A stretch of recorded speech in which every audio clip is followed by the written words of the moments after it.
Over the past 3 months, we've doubled the size of our business. Fulfillment is starting to happen in an automated fashion. We're hiring people, scaling, and building systems that scale themselves rather than rely on human suffering and burnout. And it all started from New York at the Ad Spend Mastermind. And now we're here at Miami 3 months later, and we're here to learn some new things. Now, if you've been following me since the New York one, I gave you some tips and tricks which you could implement to get value and increase the scale of your business. I implemented them. I am seeing the value. If you haven't, then I urge you to not only watch this, but join me in 3 months' time on celebrating the next length of victories. I'm here in Miami, which I like to call the Dubai of America. I mean, it's a very different place, but very similar vibe. And I'm going to take you along with me for the lessons that you don't need to pay for so that you can get the same results that I do. So stick around and enjoy the show.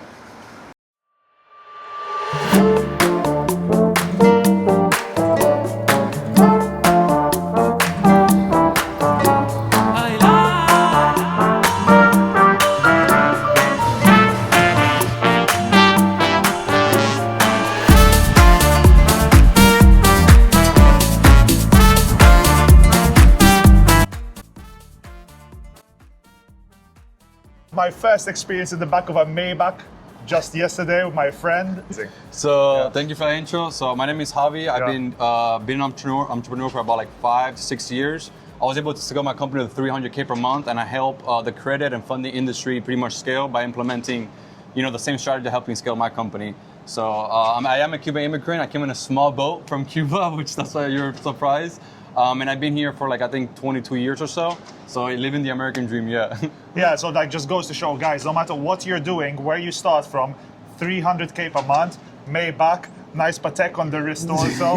You can have a great life if you just work for it. And what would you say, the number one lesson that you can give people that you had to learn through the school of hard knocks was, on how to become successful online? So number one is that if you have a problem, I guarantee that somebody already solved it. Unless you have a brand new offer or some brand new thing that the market has never seen, if I'm sure your idea, somebody already did it and scaled it to the moon. So if you have a problem, look for who, not how. Don't try to solve it yourself. Look who solved that problem and let them help you.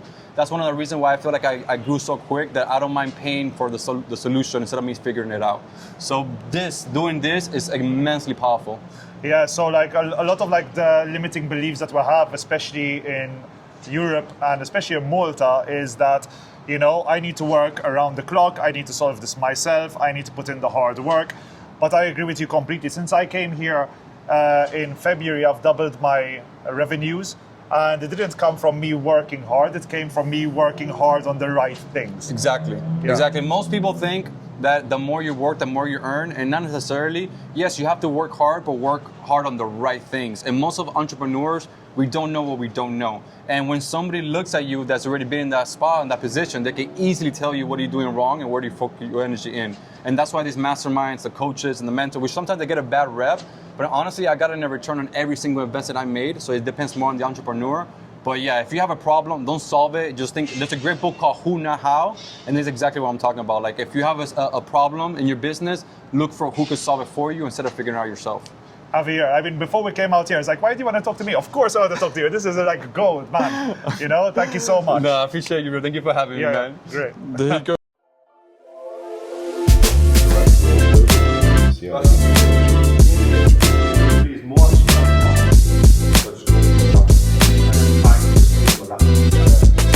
Could speak to my audience a little bit about, setters, closers, the process, and how people can get better value out of their sales process. Yeah, so the core roles, to describe them, an appointment setter's role is designed so they can create more appointments for the salesperson. So they're judged by, we have leads coming in, aka prospects, or however you would label them, people who have shared interest, and they get booked into a calendar, and their number one job is to fill calendar space. So booked appointments. And then a closer is a sales rep or an old-fashioned consultant of sales in some sort, which however you label them. And the sales rep's number one is judged on how much occupancy of calendar space they have, so how many calls they can take. So you got one person who's booking calls and one person who's taking calls. And they just focused on that singular task of doing that one thing. So in the iGaming industry, a lot of people are just investing in events. I myself traveled 57 times last year.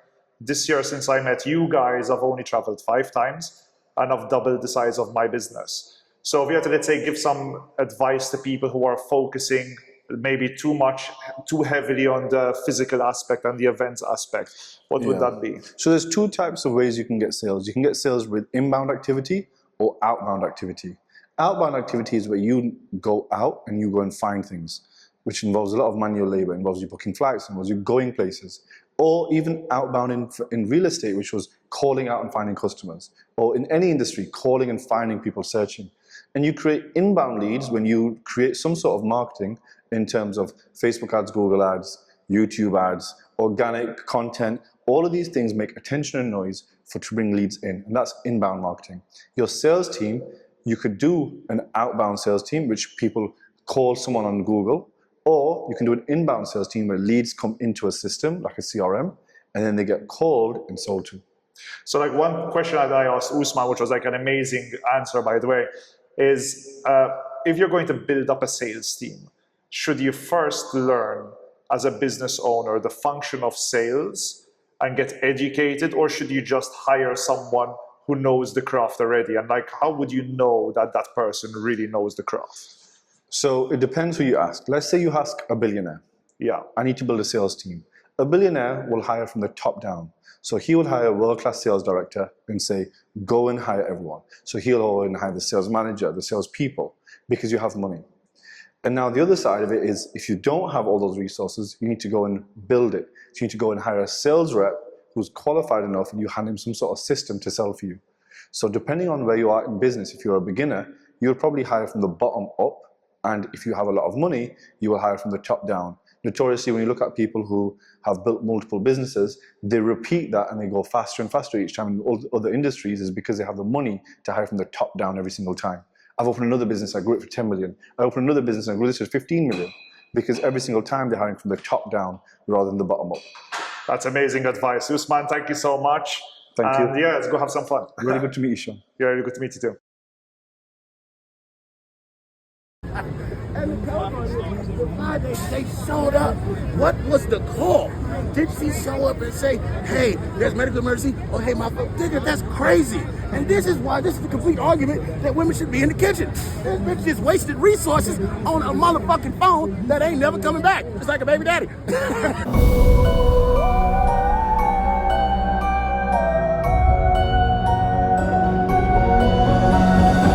I was hypnotized by this man this week. Hypnosis is simply just a way of reprogramming your mind.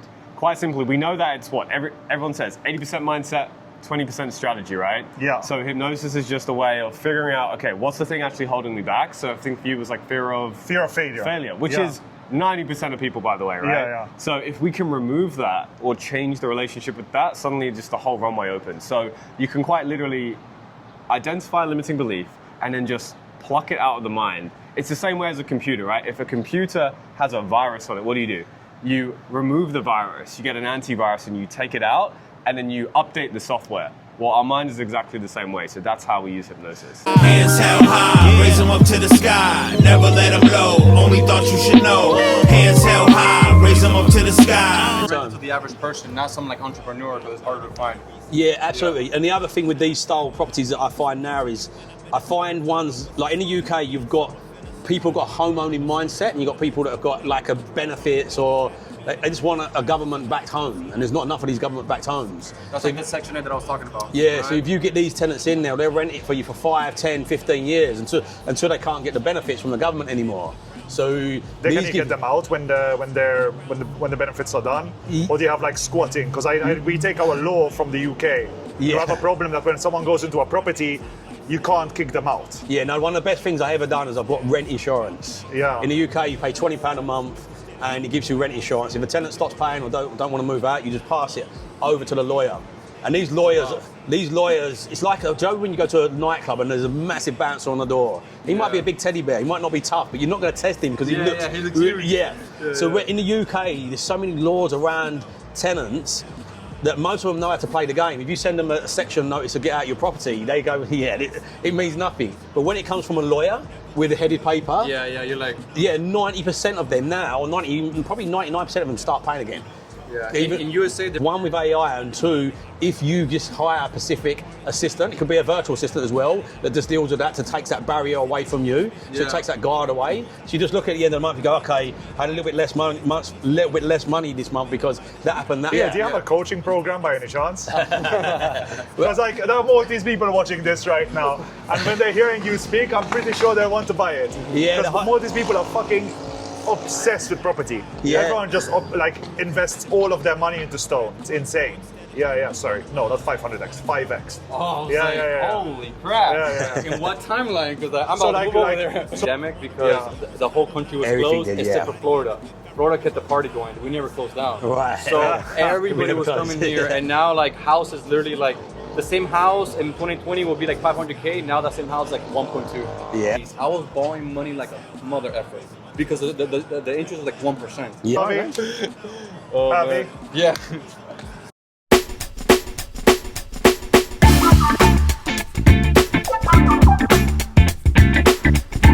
The most important thing is like just making sure that you're generating like cash back from your list. A lot of you guys listen to this right now, maybe you've been in the game for a long time, and you have list size that might range from thousands to tens of thousands to hundreds of thousands, maybe even millions. And if so, you're sitting on a lot of potential revenue. However, every single month or year or even decade that goes by, that list is becoming worthless, right? Because you're not engaging with it.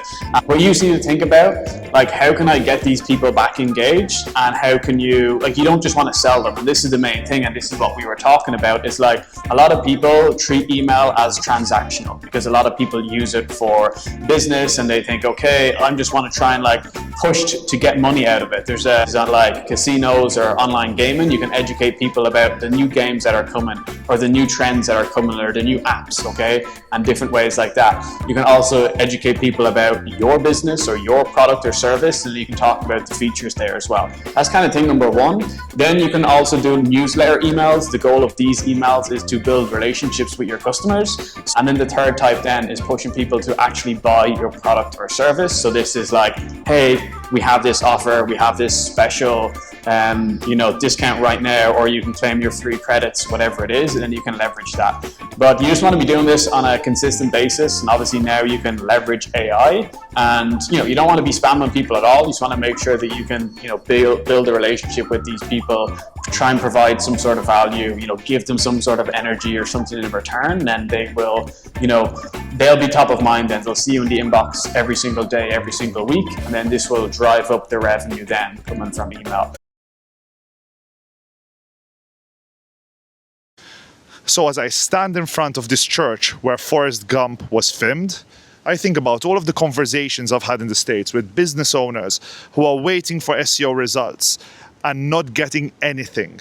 I've heard this so many times. I've spent $3,000 on SEO and I haven't ranked on a single keyword.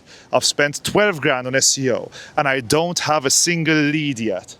They feel trapped, like they're ready to run, just like Forrest Gump, but they have their agencies holding them back. I'm here to tell you, you don't need to be shackled by bad SEO. The kind of SEO that people were practicing from 10 years ago. My friends out here in the States, we've discovered something new in Europe, and that is ranking on search engines and also on AI platforms within a short amount of time. So please, stop wasting your time, stop wasting your money on bad, outdated tactics, and start investing in actually generating value. You're not here to invest for no results. You should pay for the best kind of results possible, and you deserve them.